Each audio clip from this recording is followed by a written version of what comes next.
making sure that works. My name's Nicolette. I'm from San Francisco, and this is my very first conference talk, so thank you all for coming in the biggest room they could possibly fit me in. So my talk is Sharing is Caring, Material Design, and Shareable UI Components. So hopefully this crew won't send me a cease and desist order. Let me just start off by saying I have never had a particular affinity for Care Bears. Those who know me well would best describe me at this point in my life as business goth. But I've got their tagline, so I'll do my best to pay homage to them. Now let's get that painfully bright slide out of here. Raise your hand if you've ever used an app that looks like each screen was designed by a different company. Oh, good. Wow, this is for you then. Or worse, based on hand-me-down design mocks for another platform. I think a lot of us have implemented those. So no matter how feature-rich or well-architected an app is, a jarring user experience casts a shadow on all the hard work that we do. This talk will cover my thoughts on creating a shareable UI module for an Android application, the value that adds, and how material design and the material theming tool can aid in creating an app with a consistent, beautiful UI. So what's the story? The application I previously worked on lacked consistent design across the many screens they have. You know the story. The company starts 5 years ago. They get somebody to quickly whip something up so they can check the box and say that they have an Android app. And 5 years later, you're left with this monolithic code base that's probably had like 20 to 30 engineers inside of it, just as many designers. And while the designers worked hard to create mocks using material design guidelines, the app still looked mismatched. You would end up on some screen like a user profile that looks like it was from 6 years ago when the app was otherwise modern. The UI standardization work easily fell by the wayside as product needed to prioritize other projects with tight deadlines. And as a result, we ended up with a feature-rich application that lacked a clean, consistent user experience. The week of Google I/O, I met another team at the company that I was working at the time that had implemented the concept of a shareable UI toolkit component in their app. This app was in the same product suite as ours, but they looked like they were from totally different companies, probably because they were from two different companies that then got bought by one company. At this point, I was thinking engineering really needed to combine efforts with design to bring their UI standardization project out of the backlog. But I wasn't sure there was a clear way to convince anyone on how to do that without just dedicating weeks of resources. A few days later, I went to Google I/O, and seemingly on cue, a key update to material design was announced during the developer keynote. And I was excited to see how in line it was with my goal of not only an improved end-user experience, but to the design and engineering workflow. Now, if you're like me, the first thing I used to think of when I thought of material design was this, which is straight out of the developer keynote. They can do it better than I can. Sure, it's nice, it's clean, and the colors are pretty pleasant. And as a design system, it was nothing to brush off. For those of us who didn't always have a designer available to work with, it was certainly helpful to have the tools to create a predictable user experience. But as they said in the keynote, it's hard to distinguish any unique brand identity for any of these applications. At this point, they announced the Material Theme Editor with the goal of bringing the personal brand design forward without compromising the user experience. They weren't throwing the work away of what they had already done in material design, and just like in a design standardization project, you're not necessarily throwing the work away either. The components are still the building blocks of the product experience, and the componentry has expanded over the years. And this year, I think they announced things like bottom nav, bottom app bar, and they strengthened the usability of the componentry based on user research and feedback from the material community. The thing that I was most excited about was theming, where the components could not only be easily customized from the baseline material theme, but they could be shared across the application. At this point, I was getting really excited because the announcement really fit with three things I was thinking about. One was how to get to a standardized UI that fits platform guidelines without sacrificing user experience, basically solving for the problem of all material apps looking the same. Consistency across screens with theming, because as we mentioned before, we've all used some apps that don't look like they're from the same place. But I think on top of that, you would need to improve the designer and developer workflow. So in my previous experience, it was a lot of design sat over here, did their thing, threw it over the wall, and I would implement it.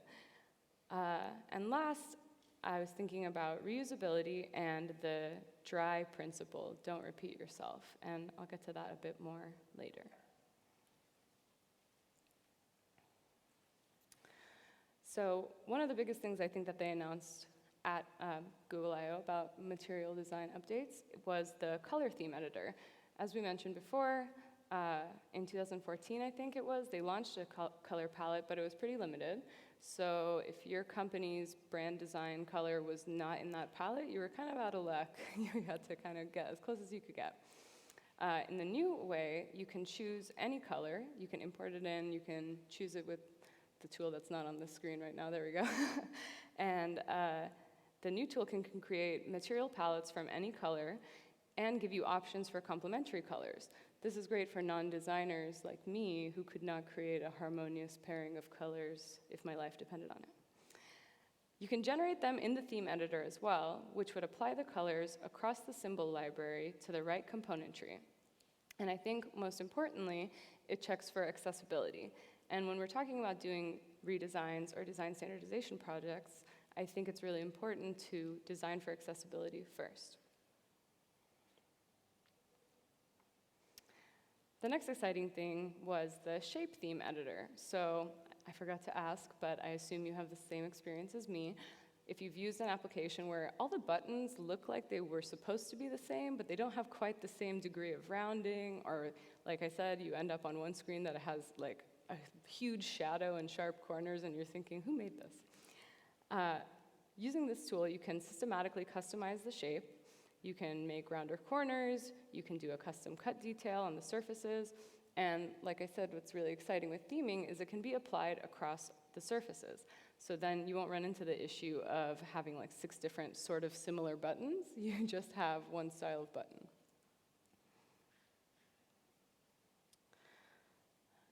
If you have a really text-heavy application, I think particularly the type theme editor would be really influential.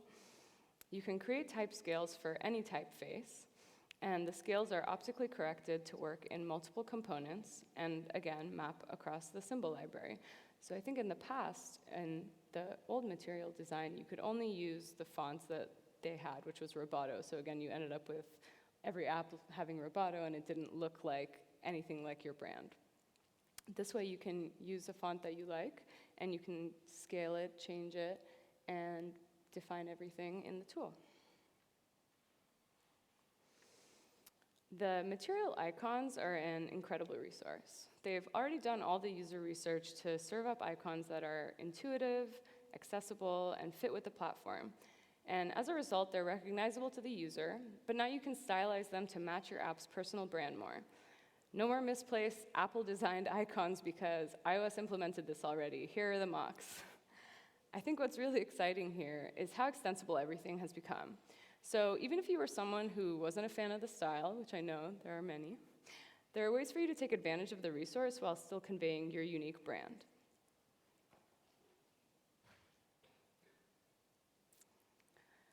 Here comes the theme editor.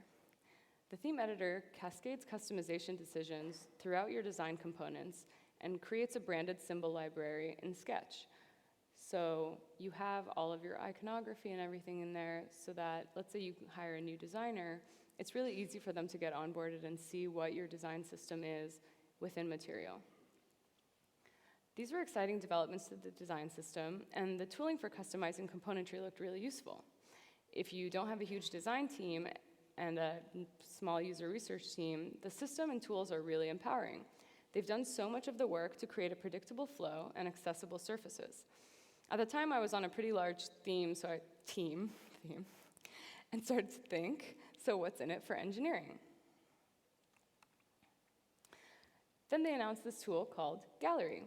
Gallery is a collaborative tool for uploading design work, getting feedback, and tracking any revisions quickly and efficiently. It was optimized for material, and it generates red lines and connects to developer resources for implementing the material components. I know plenty of tools for redlining and sharing designs exist, but in theme, I said my theme pun too early, in theme, with simplifying and keeping things consistent, components exported using the theme editor can use the inspect feature in Gallery, allowing for the easy transfer of design decisions over to engineering. Once the design and theme has been created in Sketch, designers can export to the Gallery tool.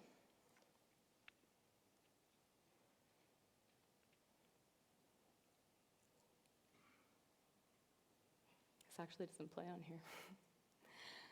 Designs can be shared from their earlier exploratory phases and updated to the final point. This provides an opportunity for all stakeholders to engage with design decisions and for the design team to share feedback early and often.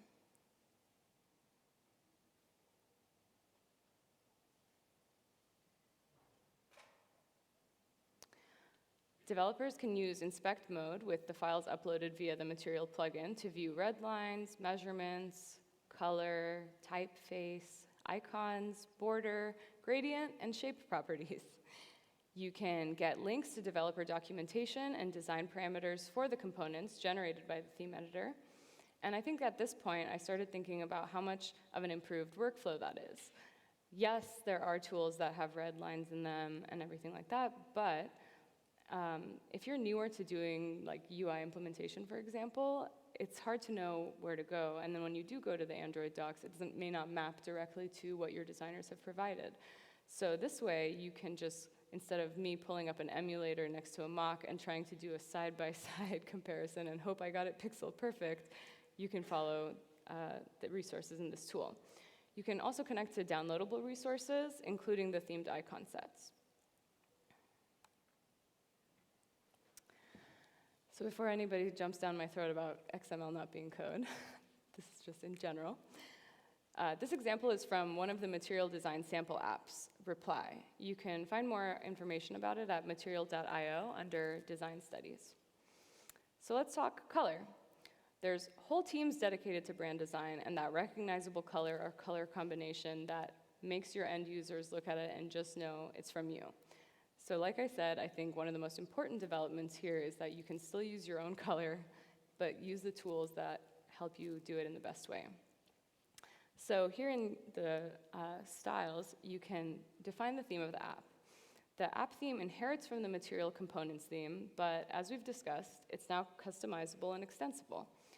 By defining the customizations here, they'll be applied not only across components in the application, but also to the lower level elements provided by Android. So your app really looks like it's part of the platform. Typography, wow, I can't say that. It's almost immediately noticeable when the type is even slightly varied from screen to screen, especially if you're using a text-heavy app like a newsreader. Typeface can be the defining feature of a brand. When we see Roboto, we think Google. When we see Sego, we think Microsoft. Well, when I see Sego, I think Microsoft. The ability to bundle and download Google fonts, as shown in the first snippet, wow, good, I'm glad that's big enough, as needed, is a great way to make sure you're using a typeface that is familiar and accessible to your platform. To learn more about downloadable fonts, I highly recommend Anita Singh's talk and writing about it. I'll share that on Twitter after this, but you can also take a picture of this if you'd like the links.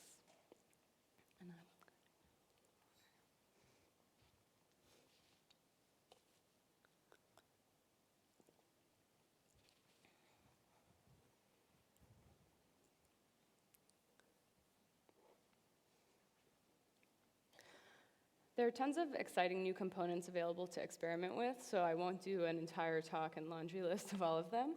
But if you're interested, you should definitely check out the developer tutorials on material.io.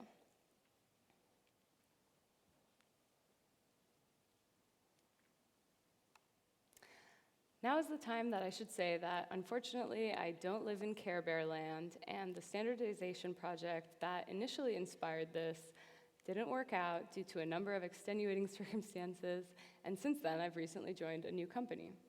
And what better way to say that than with a pixelated GIF? That's me.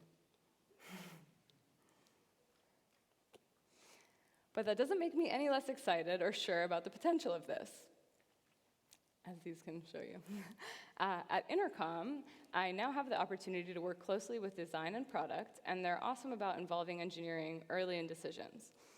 The opportunity to be a creative product and technical contributor has given me even more insight into how the concept of theming and abstracting reusable UI components can not only improve user experience, but the product design engineering team relationship.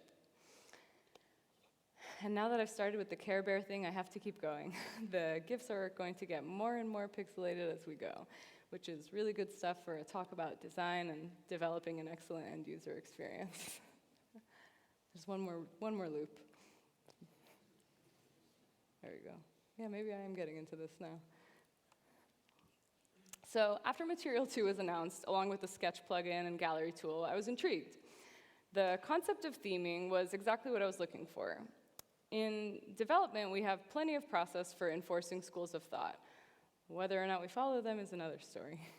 But the idea of having a tool where every color, typeface, icon, and shape lives under the roof of a unified theme really resonated with my thoughts on shareable UI components, particularly from a design system that was driven by user research around creating accessible, predictable surfaces in our applications.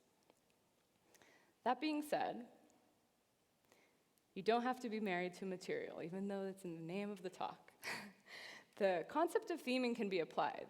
Sure, the tooling is new and full of promise, but if you have the resources to standardize it and a team who's willing to develop and follow a themed guideline, then it doesn't necessarily have to be material. Yes, there's the advantage of the integration with the Android framework, but when's that stopped any of us from creating something to tack onto Android? I'm also totally aware of the limitations of the tooling and availability. I'm optimistic that in time, this will become more widely available. In line with my thoughts on consistency and improved user experience, the pillars of material design are to create, unify, and customize. To create a visual language that synthesizes the principles of good design with innovation and the possibility of technology and science. To unify, develop a single underlying system that unifies the user experience across platforms, devices, and input methods. And, excitingly now, customize to expand the visual language and give a flexible foundation for innovation and brand expression. Really, the point that I was most interested in was to unify. They've given us a unified design system that fits platform guidelines while enhancing accessibility and end-user experience.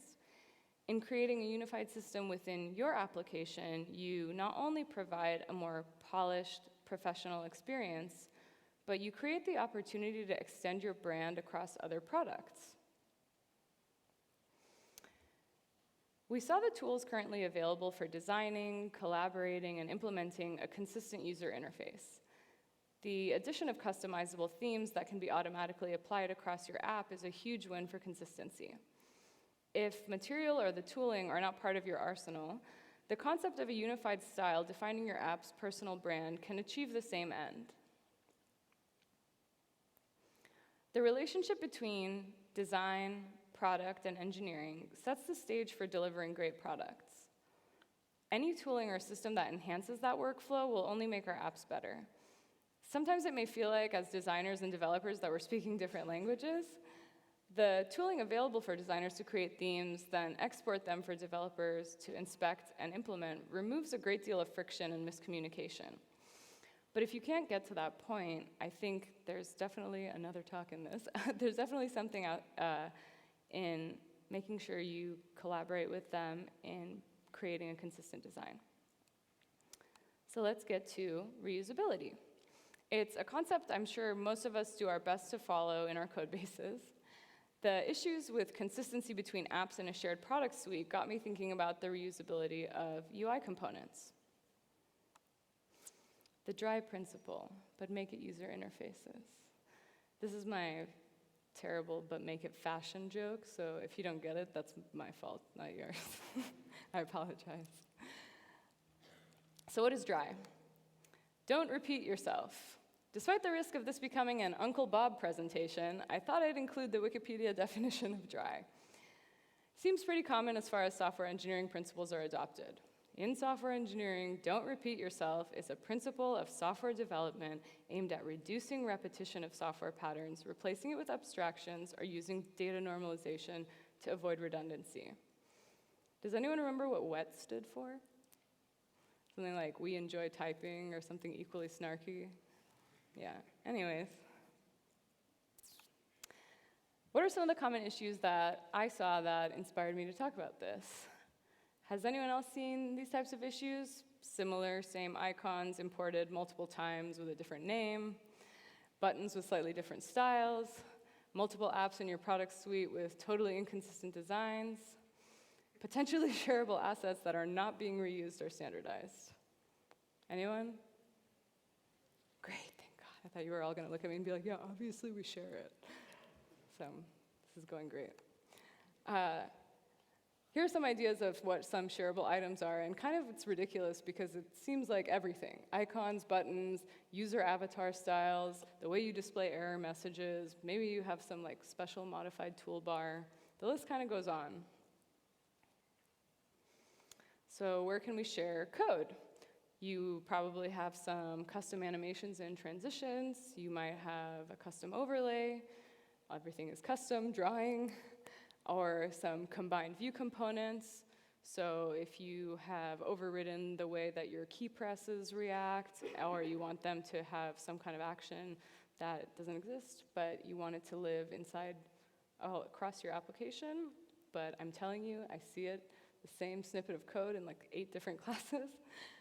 This is what I think some opportunities for shareable code are. So what would a shareable module be? It would give you a standard design for your product suite. It would also keep your own code base dry, and it would ensure consistent design throughout your app.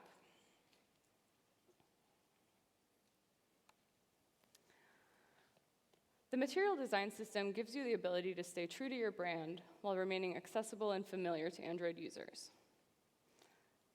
The material theming and tools available ensure a seamless user experience and improve the design and development workflow. And grouping components and themes into a reusable UI module makes sense in a world where we follow don't repeat yourself in everything else that we do. Like I said before, theming doesn't necessarily have to be material if you're not convinced or you have an existing design system. I think it's still worth following this idea and creating a shareable module inside of your code. Thank you all for coming to this talk. I hope you enjoyed it, and if you did, please join me at Droidcon San Francisco or check out the recording for my next talk on this topic, where I'll continue from here and break down a sample app that uses a UI module and material theme. Let's find out if we can apply that theme module to another sample application.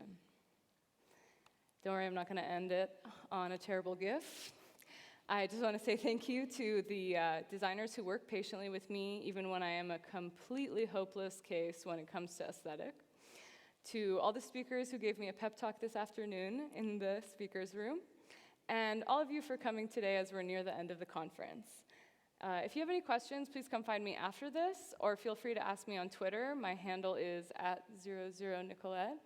And the reason I say that is because I want to give you a proper answer and not a deer in the headlights answer while I stand up here on stage. If you've thought about this before, or if you're using material or some kind of theming in your application, I'd love to talk about it and hear about your experience with it. And of course, any feedback about this talk is welcome. Thanks to Skills Matter for giving me the opportunity to speak today. And why did I have so many? If anyone took any pictures, please send them my way. And I also have some intercom stickers if you'd like them, and they're small since I know laptop real estate is precious. Thanks, everyone.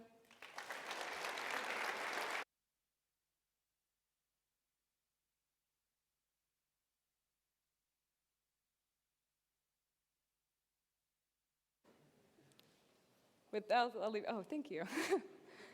So shout into that. That would have been terrible. Okay. Someone take a picture of me taking a picture, then we can use it to teach school children about recursion. 1, 2, 3. I'm just going to go all the way around. Maybe I should take a video. No. I'm like your mom at prom. Okay, thanks, everyone.